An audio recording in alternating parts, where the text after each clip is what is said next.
Welcome to Forum 360 with its global outlook and local view. I'm Ardith Keck, your host today. What does a food bank do? Do they keep people from starving?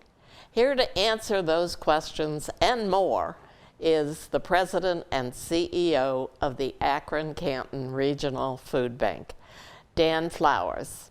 He's been CEO since 2003 and is responsible for tremendous growth of the food bank. So let's learn more of what a food bank does. Dan, what does a food bank do? Well, thanks for having me, Ardith. It's great to see you again and to be here on Forum 360 and to answer questions about the food bank, which means the world to me. This work, this mission, it's been my life's work. For 20 years, I've been CEO of the Akron Canton Regional Food Bank, and I love to talk about it. But you know, my experience with food banking goes back even further than that. When I was in my mid-20s searching for a career, I got hired as a grant writer at the Food Bank of Eastern Michigan in Flint. It was funny, I was a guitar teacher all through college. And my wife and I, when we first got married, she was like, you should think about like an actual career. And I was like, well, I like to teach guitar. I love this. I'm happy doing this. I'm not even sure, honey, what else I could do. I had a bachelor's degree. And I thought, well, maybe I can put it to work. I was aware of grant writing, that you know, grant writing was a thing. That's an important part. Yeah, it's an important thing. And so I saw an ad in the Flint Journal, and I went down and I applied. Well, I applied, but it was to just a post office box. I didn't even know it was to a food bank. And I got a call from the Food Bank of Eastern Michigan about a job interview, and I was like, food bank? What even is that? Well, I went down, I had a good interview, and they hired me as a grant writer. You know, I didn't know it at the time, how so many circumstances in my life and my upbringing had aligned my heart to this work in ways that I wasn't aware of. You know, my mom grew up in extreme poverty. My dad came out of extreme poverty. I have family members, a lot of family members with substance abuse and mental health issues and struggle with deep poverty, even today.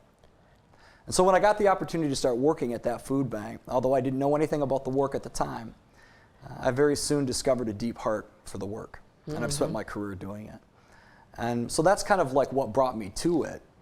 And now that I've been doing it for 25 years, I've kind of turned into a historian about the work myself. You know, I've been around long enough so I know I'm oftentimes the person, in fact, I'm the person with the most tenure at the Akron Canton Regional Food Bank. I would imagine, yeah. When I started, there was 19 of us, and we've almost got 100 employees now, and I've got more tenure than any of them. So I do find myself now turning into a bit of a historian at times. You know, but food banking started in the late 60s in Phoenix, Arizona. A retired school teacher was volunteering at a soup kitchen, the St. Mary's Soup Kitchen. And he overheard a couple people that were there talking about a food company nearby that was throwing food away, and it was still good, and they were taking it out of the dumpster.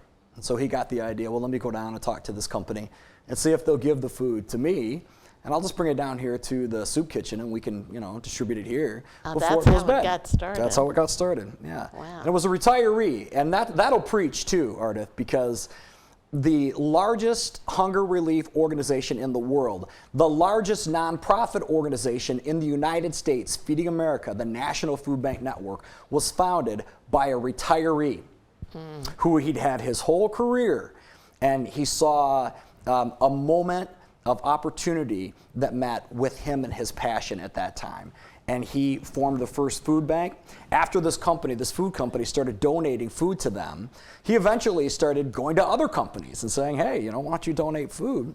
He started collecting so much food that he couldn't store it all at the soup kitchen. So he got a warehouse. And the charities in town all pitched in so that they could cover the cost of this warehouse.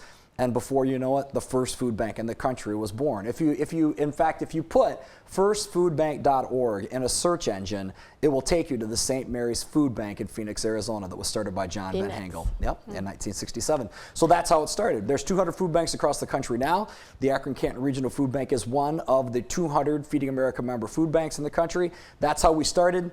And now they have incredible scale today. And I mean, I could go on. I don't want to take up too much time on that one answer, but that's a little bit of the background.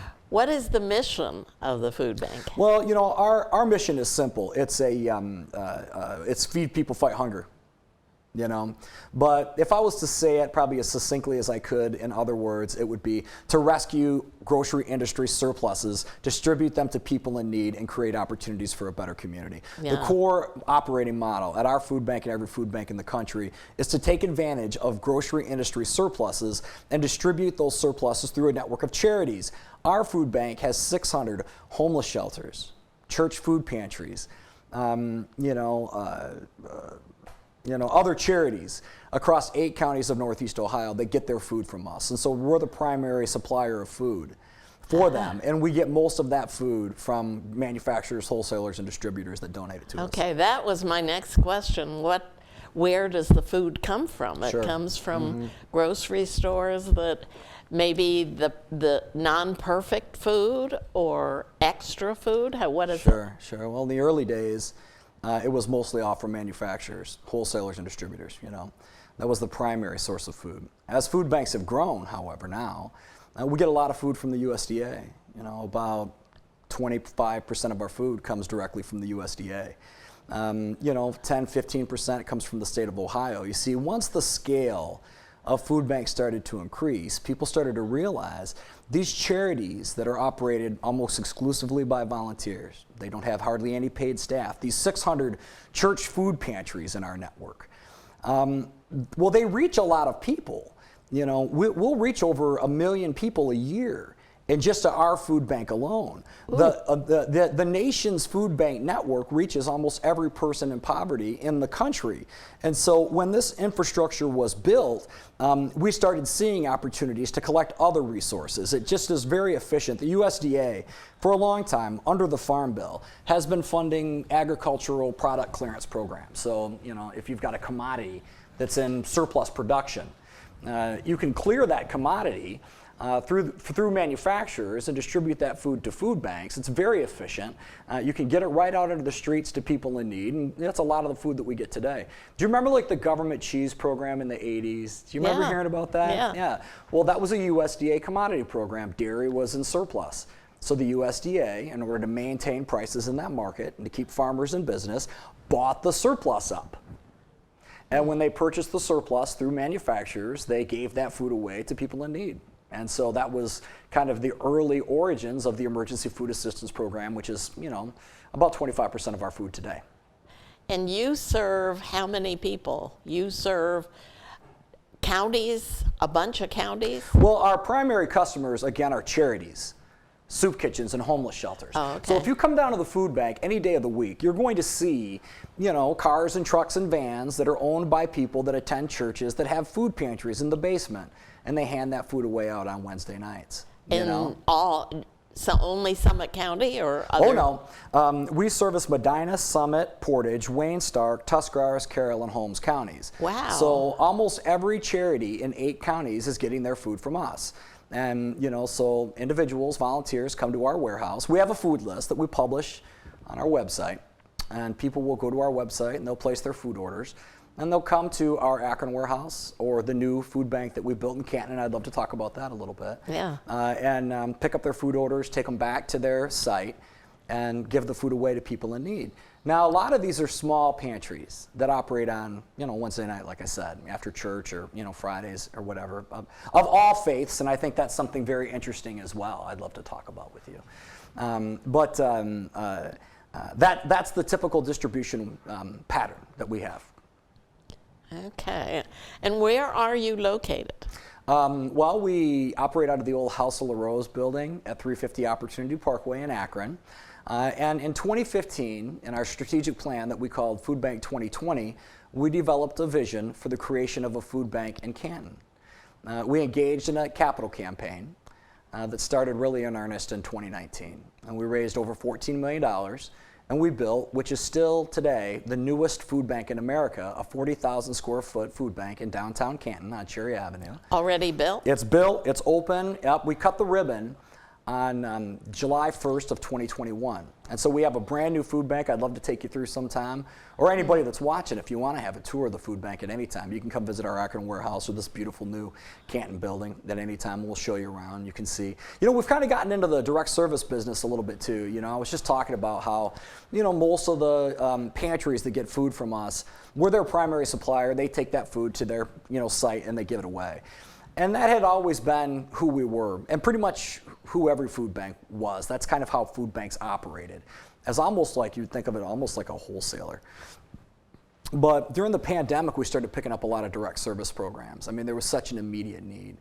And we responded by doing a food giveaway in our parking lot every other week. The National Guard came to the food bank, you know, in March of 2020, and we started feeding thousands of people in our parking lot. And we're still doing these big distributions. There's been some big increases in the last year or so with inflation. So we're not out of the woods from the pandemic. And then in our new building in Canton, we opened up a food pantry where we're serving people directly at that site as well. So we've gotten a little bit more into direct service as a result of that, and with some of the other cool programming we've done since the pandemic. So there's a little bit about our building and a little bit about the pandemic, and I could talk about that forever. You mentioned, but how long has the food bank in Akron, been in existence? It was founded in 1982. So the gentleman I mentioned earlier, John Van Hengel, when he started the first food bank in the 60s, word started getting out about this concept, this food bank concept. So we started traveling the country and visiting communities that were interested in the idea, and local communities started forming food banks.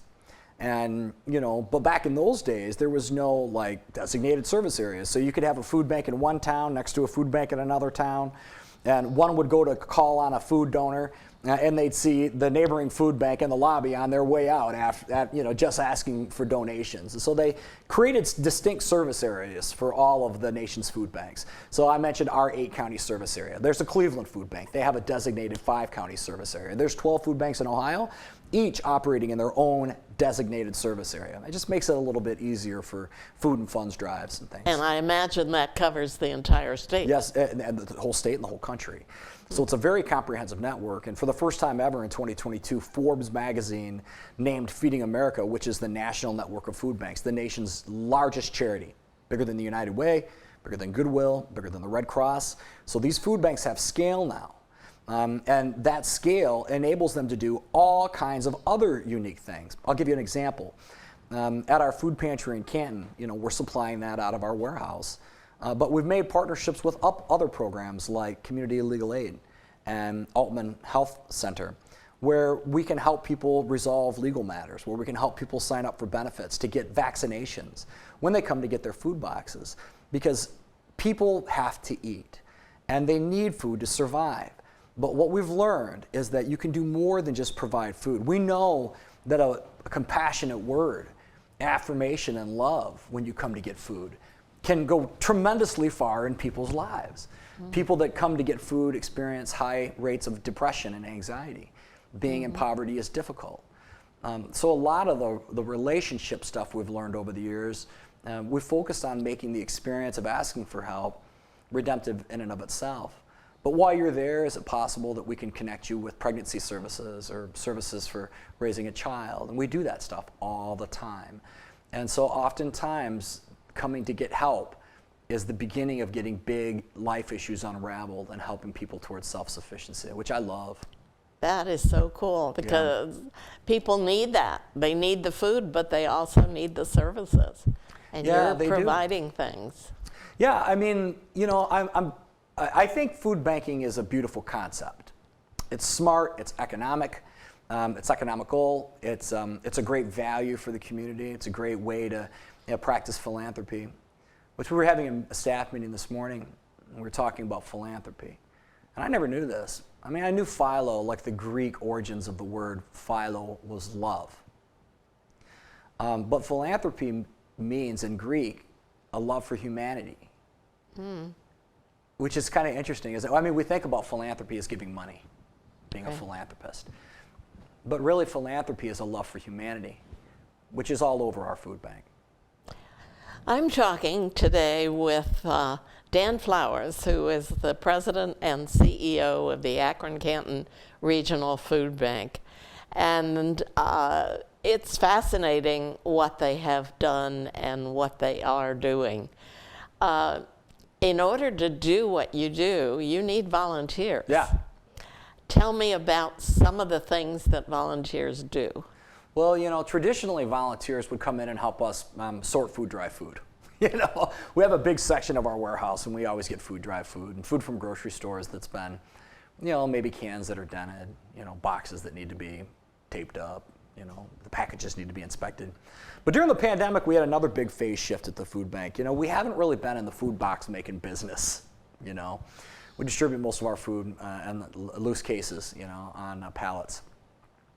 But because of social distancing, we started making food boxes. And because so many people needed to stay at their houses during the pandemic, we formed a partnership with DoorDash. And we distributed over 1,000 food boxes to people's houses using DoorDash in 2020 alone. Since we started that program in 2020, we've delivered over 50,000 food boxes directly to people's houses at no charge to them.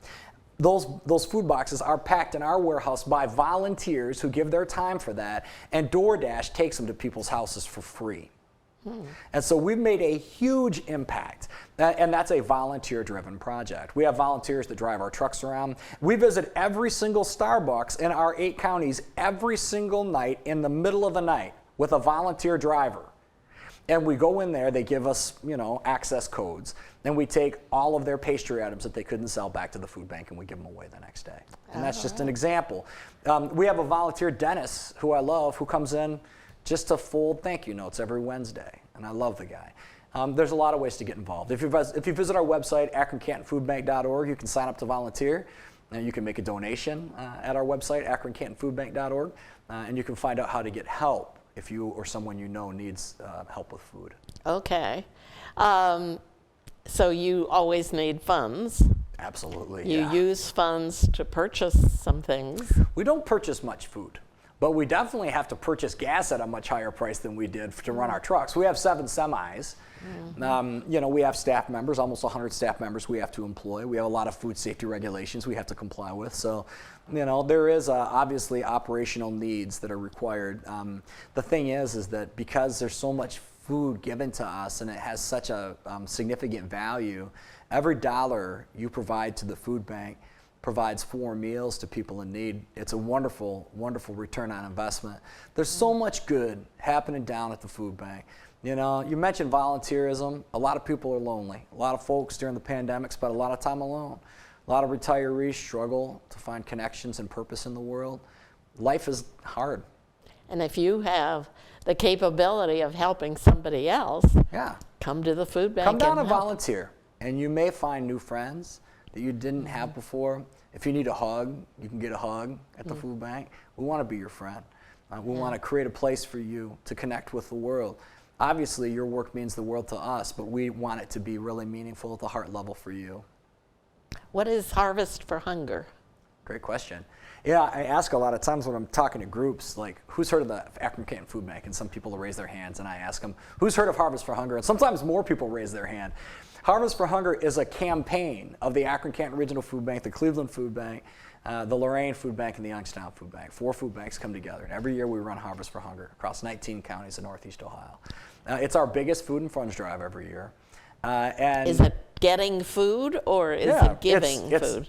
It's a food and funds drive. So we are out raising money to support our food banks, and we are raising food.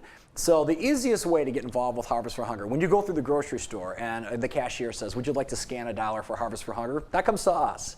And that's what makes food free at the Akron Canton Regional Food Bank to charities. And so that's the easiest way to get involved with Harvest for Hunger. But a lot of companies will do like Harvest for Hunger campaigns where they'll have dress down days and they'll give the money staff pay to wear jeans to the food bank. You know, they'll do food drives, and it all takes place during the months of March and April every year. It's the Harvest for Hunger campaign, and it supports your local food bank. So that's what Harvest for Hunger is. Okay. It just started. We just kicked it off last week at the John S. Knight Center. Worthwhile. It's a great campaign. Yeah. In your newsletter, you mentioned that 2022 was exceedingly hard. Why? It was the most difficult year of my career. Why? Hands down. Well, I think all organizations, even though they may have a lot of volunteers, the staff is so important to the stability of an organization, and we're just not used to turnover. Our staff members come and they stay, and we love them.